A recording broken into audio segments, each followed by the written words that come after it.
कोणाला धमक्या द्यायची गरज नाही. आपल्यामध्ये क्षमता आहे. पण आता ते नेमक्या दिल्यात कुणी, ते कोण आहेत, कोणाचे आहेत का, त्यांचं वैयक्तिक राजकीय काही आहे का, आपण कशावर, आपण त्या विषयावर माहितीच नसल्यावर कसं बोलायचं. मला ते मॅटर समजत नाही. कोण आहे, काय आहे, कशामुळे दिलंय. त्यांचं जर म्हणणं असेल कारवाई करू नये, तर चांगलं आहे. उलट मोठे मन दाखवलं त्यांनी समाजाच्या लेकराविषयी. त्यांनी पण अर्ज पण दिलेले. जणू तेच मीडिया त्या दिवशी बोलत होते की मला धमक्या दिल्यात आणि देवेंद्र भारती साहेबांना मी अर्ज दिलेत. म्हणजे एकीकडून असं पण माया पण समाजावरती दाखवतायत आणि इकडून गुन्हा पण दाखल करण्याची प्रक्रिया करतायत. असं पण प्रसाद लाड साहेब हे संभाजीनगरमध्ये दाखल झालेले आहेत आणि त्यांनी आता एक प्रतिक्रिया दिलेली आहे. त्यांनी म्हटलेलं आहे की मला 2 ते 3 लोकांचे फोन आले आणि हल्ला करू असं म्हटलं गेलं. पोलिसांनी त्या दोघांना अटक केली. हल्ला करू, हॉटेलमध्ये घुसू, घाणेरड्या शिव्या मला दिलेल्या आहे. नाही, त्याबद्दल नाही मला माहिती. आता तुमच्याकडूनच मी ऐकतो. आल्याच्या नंतर आम्ही या विषयावर त्यांची चर्चा करतो. कोण आहेत, काय आहेत, आपल्याला काय माहित नाही. पण असं कोणी कोणाला धमक्या द्यायची गरज नाही. आपल्यामध्ये क्षमता आहे. पण आता ते नेमक्या दिल्यात कुणी, ते कोण आहेत, कोणाचे आहेत का, त्यांचं वैयक्तिक राजकीय काही आहे का, आपण कशावर, आपण त्या विषयावर माहितीच नसल्यावर कसं बोलायचं. आल्याच्या नंतर मी त्यांच्याशी सविस्तर त्या विषयावर बोलतो.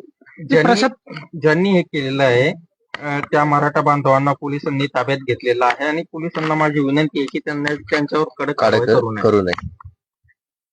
आता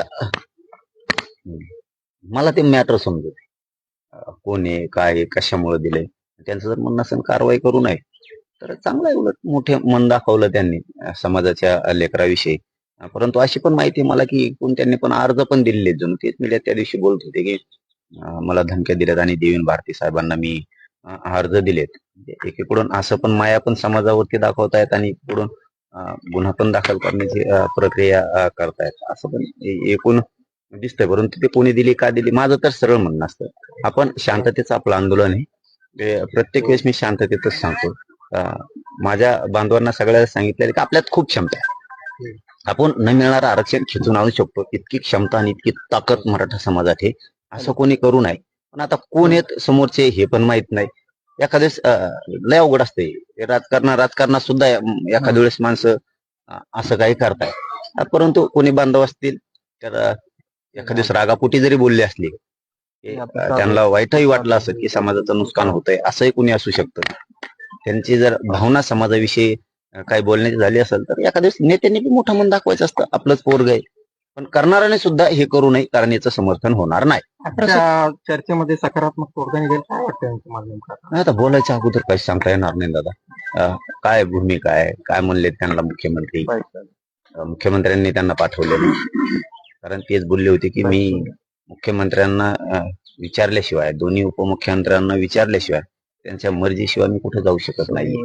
मग आता त्यांची काय चर्चा झाली आणि ते काय मराठा समाजाला न्याय द्यावा. पण एक मात्र मी आणखीन वारंवार तेच शब्द सांगतो की एक आशा पल्लवी झाल्यात त्यांच्या, 100% त्यांच्याकडून आशा पल्लवी झाल्या की तो माणूस समाजाच्या हितासाठी सरकारच्या अंगावरती पण जाऊ शकतो. समाजाच्या न्यायासाठी कुठलीही भूमिका टोकाची ते घेऊ शकतात. कारण त्यांचा तो शब्द आम्ही खूप मराठा समाजांनी मनावर घेतलाय की माझ्या समाजाच्या लेकराचं कल्याण होणार आहे, असं ते म्हणलं. समाजाच्या लेकराच्या कल्याणासाठी त्यांची धावापळ झाली, मग काय फरक पडला, करावं त्याने धावापळ, हे म्हणणं आहे आमचं. मुंबई आंतरवाली, मुंबई आंतरवाली, मुंबई आंतरवाली सारखं ते पुणे मुंबई पिक्चर आहे तसं का चला ना, सारखं सुरू करावं आणि घ्यावात खस्ता खावात त्यांनी. म्हणजे मी तळतळीनं पोटतिडकीनं बोलतोय, त्यांनी खस्ता खावात आता याच्यात आणि समाजाच्या लेकरांना न्याय मिळवून द्यावा. यायला खुश आहे आम्ही. काय करायचं आंदोलन करून तर